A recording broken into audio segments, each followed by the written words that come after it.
welcome to another session of AP Human Geography with Mr. Elrod. We're going to continue on in Unit 3, and today we're going to start our conversation on mine and your favorite topic of conversation, and that is religion. Now, one thing I want to address before we get into religion is obviously religion can be a sticking point, and people either, most of the time when we talk about religion, it creates angst, it creates conflict.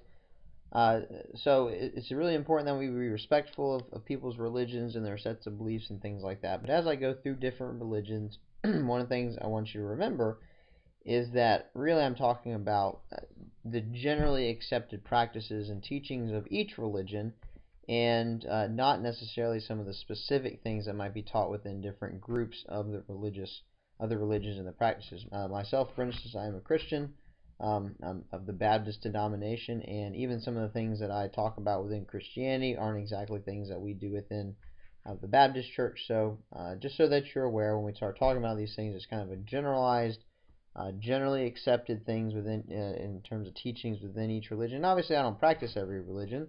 I am fairly well read on a lot of the different religions, and so you may disagree with some of the things that I have to say, and that's perfectly fine.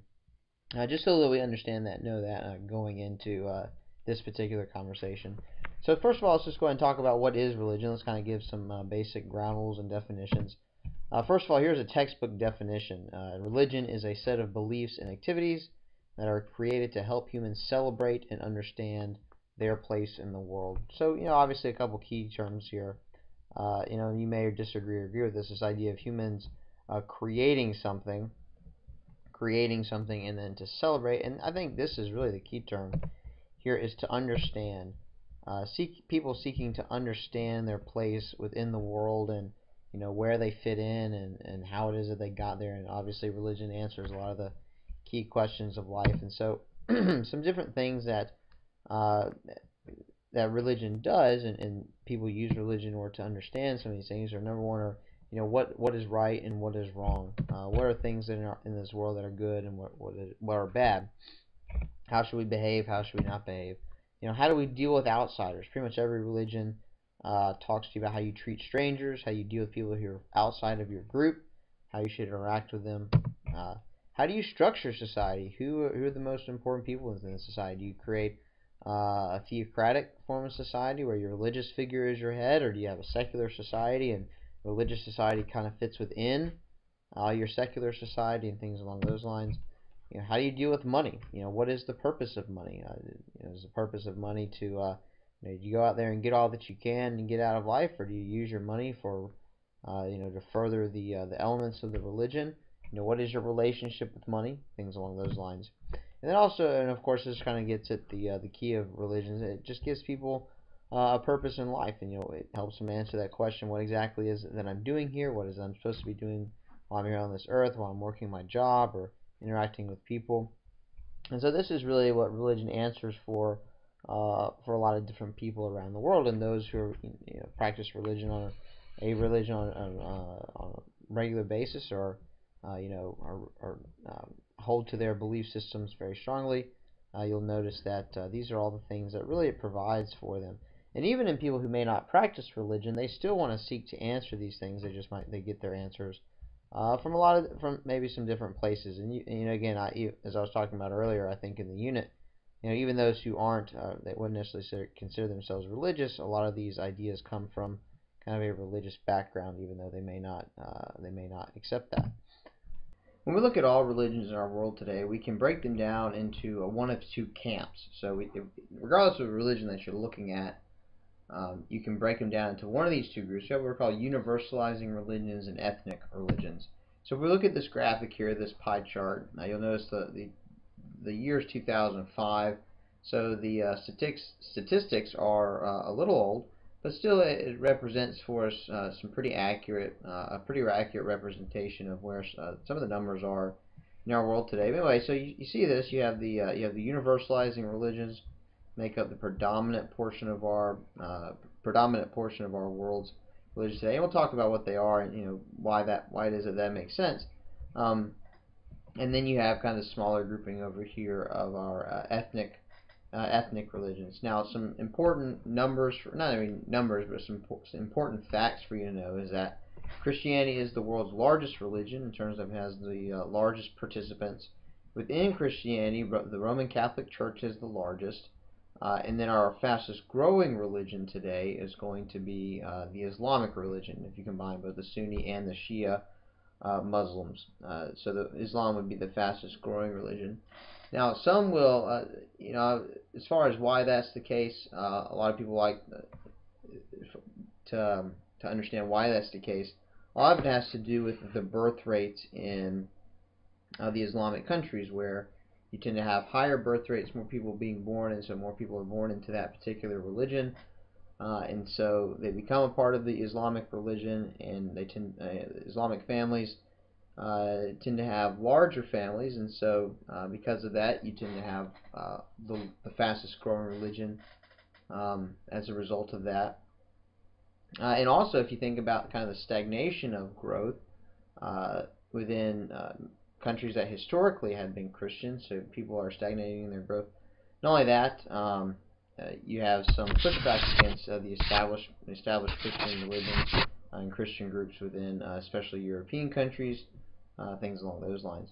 So if we talk about what's the difference between an ethnic religion and universalizing religion, it makes sense that the universalizing religions would be the larger group because the universalizing religions, there it says appeal to all people. Now basically what we mean by that is that anybody can be a part of a universalizing religion. In fact, a lot of the universalizing religions go out there and they try to make other people a part of their religion. So they'll look to seek converts, so they'll try to get people to convert to their religion.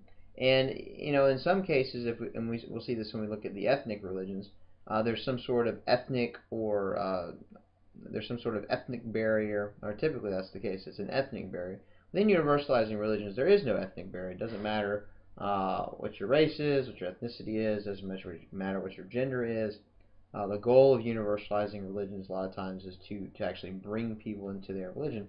So it makes sense then if the universalizing religions are trying to gain people, then it makes sense that they would have more folks practicing universalizing religions than ethnic religions. If we look at ethnic religions, the reason really they're called ethnic religions is because for the most part they belong only to one ethnic group. That's why they're called ethnic religions, and so they really only try to appeal to one specific group of people. And when I say appeal, it's not even really trying to appeal to them. It's a religion really that belongs to that particular ethnic group. So it's not for everyone. People that are part of ethnic religions don't try to go out and seek converts to that because you really can't become a part unless you're born into that. And so they're not really all that concerned for you to join their religion. And if you're a part of a universalizing religion, then it's this idea that there's some concern because of eternal destiny. In terms of ethnic religions, a lot of times, at least the way it's been explained to me, is that it's not really that big of a deal because of the fact that you're not a part of this ethnic group and not a part of this ethnic religion. There's nothing you can really do about it, and so don't really concern yourself with it. Things will kind of all work out in the end. And some other ways that we can characterize religions are what are called monotheistic religions and polytheistic religions. And this has everything to do with the deity or the god within the religion itself. So if you know your prefixes and suffixes and root words and things like that. So mono obviously meaning one, theistic dealing with God. So monotheistic religions are one god, and then polytheistic religions are religions that have multiple gods, upwards of thousands of gods if you're dealing with like Hinduism, or just a couple of different gods. Maybe just a couple of key figures in gods, things like Greek and Roman religions. They have multiple, but not necessarily as many as it would be in Hinduism.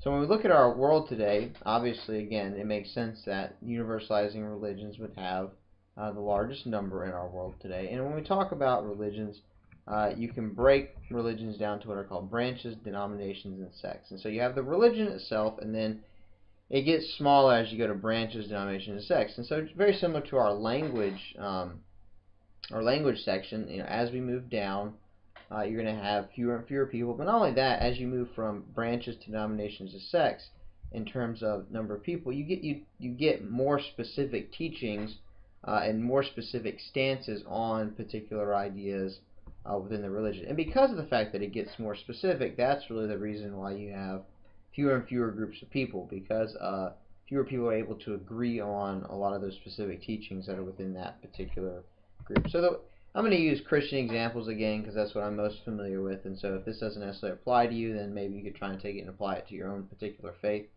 So when we talk about religious branches, these are going to be large overarching divisions within the religion. And so typically the break in the ideas is going to be fairly stark in terms of how it is that they view the world or view the religion, whatever. So within Christianity, here are your three main branches. You have Protestant churches, the Catholic Church, and then the Eastern Orthodox Church. And I think this is a pretty interesting graphic because it does a couple things for us. Number one, it gives us kind of a graphic illustration of religious branches, but also you can look at what we might consider to be the bias of the illustration itself, or of the chart itself. Because clearly, if you look at this particular graphic, you clearly see that it is slanted. It is slanted towards the Eastern Orthodox Church, because if you look at the way that it's done, you have initially the undivided church, and then along your the church itself along the horizontal axis, the vertical axis has changed to doctrine. We know this idea that change to doctrine would typically be a bad thing. But as we move forward, you notice which church it says the unchanged Orthodox Church. So that's dealing with the Eastern Orthodox Church. And then as we go this way, we see a break from the Roman Catholic Church. So the idea here would be that the Roman Catholic Church broke from the Orthodox Church, and of course the Catholic Church would argue the other way.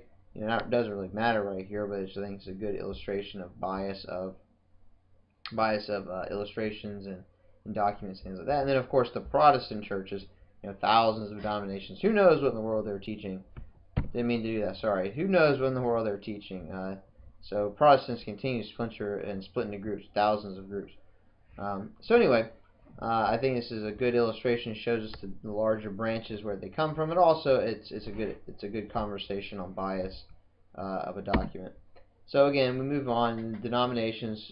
So we're talking about divisions within a branch itself. So if you talk about Protestants and Protestant denominations within the Christian branch, you have Baptist, Methodist, Episcopalian, Presbyterian, and there are others. You could look at the Lutheran, whatever. These are just a couple of examples. So again, just a couple of examples to illustrate this idea of a denominations within a branch. And then you get even further down into it, you get what are called the sects. Now, these are different groups within the Presbyterian denomination. And so you have what's called the ARP, the Associated Reformed Presbyterian, PCA, so the Presbyterian Church in America, and then the PCUSA, and the Presbyterian Church of the United States of America. And there are some pretty, within the ARP, PCA, some differences, and then the PCUSA tends to be the one with the greatest amount of differences, especially in terms of things that it will and will not allow within the church. Anyway, as we move down to the sect, fewer and fewer people are able to really abide by the guidelines that are created by the different groups, and so that's why you have so many, and then people moving to the different groupings and different sects. So that's all we're going to do for today. When we come back next time, we're going to start with the universalizing religions. You can see them there, and we'll get into a conversation on them in our next video.